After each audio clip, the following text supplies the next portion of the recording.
Hello, my name is Laura Jensen. I'm the RISE VT Program Manager for Windsor County.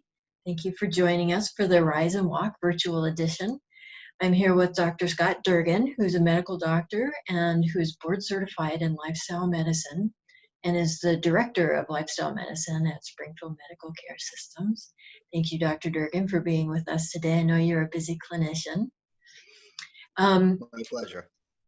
So lifestyle medicine is relatively new in South Central Vermont.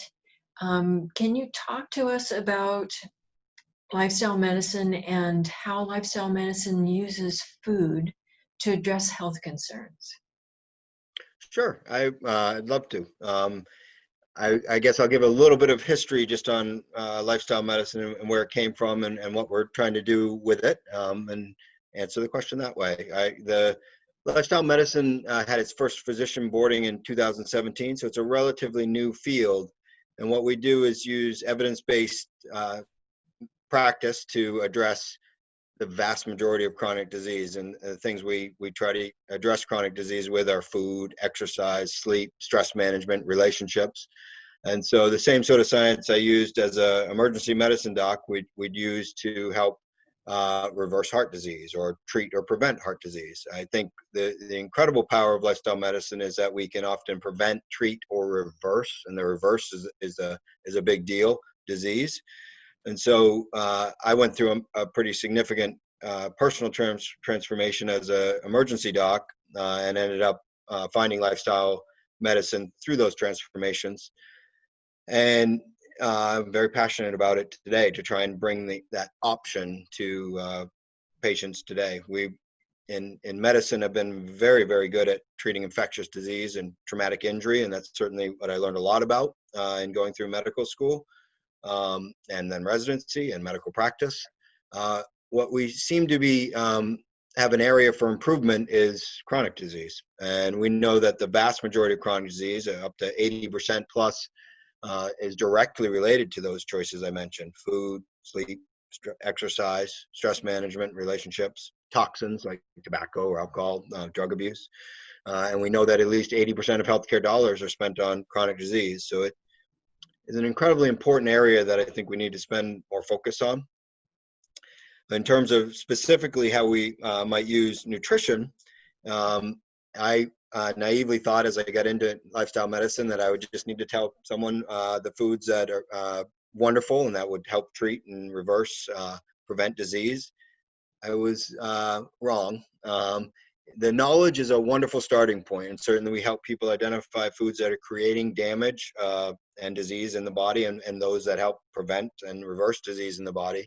But it's the behavior change and meeting that person where they're interested in changing and helping them make those habit changes that's actually the cornerstone of lifestyle medicine. Because we often already know we should eat better or exercise better.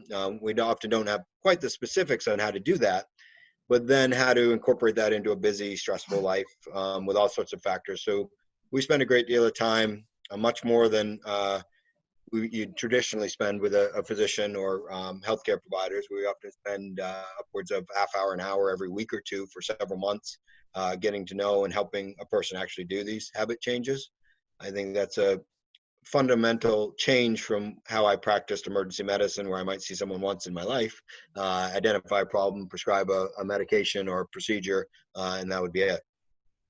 So using that nutritional knowledge is the most important step we have in lifestyle medicine. It's not just me. Lifestyle medicine uses a variety of tools, psychologists and wellness coaches and trainers, and teaching folks how to cook and shop and store food. These are all critical elements to helping someone address nutrition, to try and often we're addressing those incredibly common chronic diseases like high blood pressure, cholesterol, diabetes, heart disease, anxiety, depression.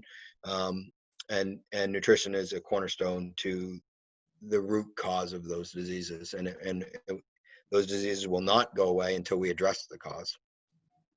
Can you give us an example of of a specific condition like type 2 diabetes, for example, and how food can reverse type 2?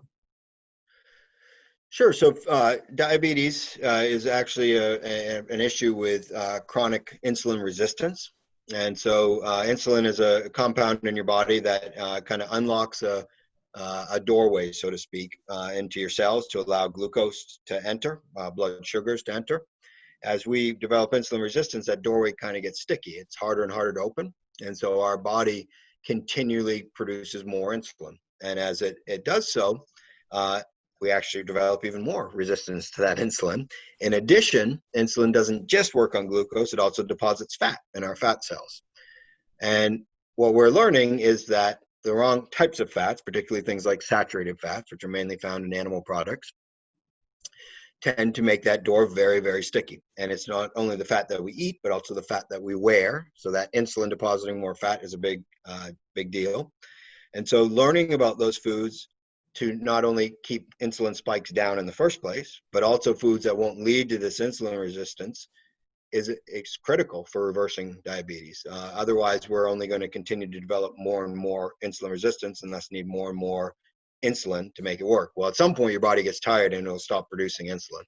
And more cells will die and the disease snowballs into uncontrolled diabetes. And so this is where learning about those foods that don't create insulin spikes, that don't have that the more dangerous fats in them is critical. And then there are other foods that help lower insulin resistance and help minimize any damage that would occur from some of the fats that we would eat. So thank you, Dr. Durgin, for sharing your expertise. And we're very lucky to have you in South Central Vermont. It was my pleasure. Have a good day.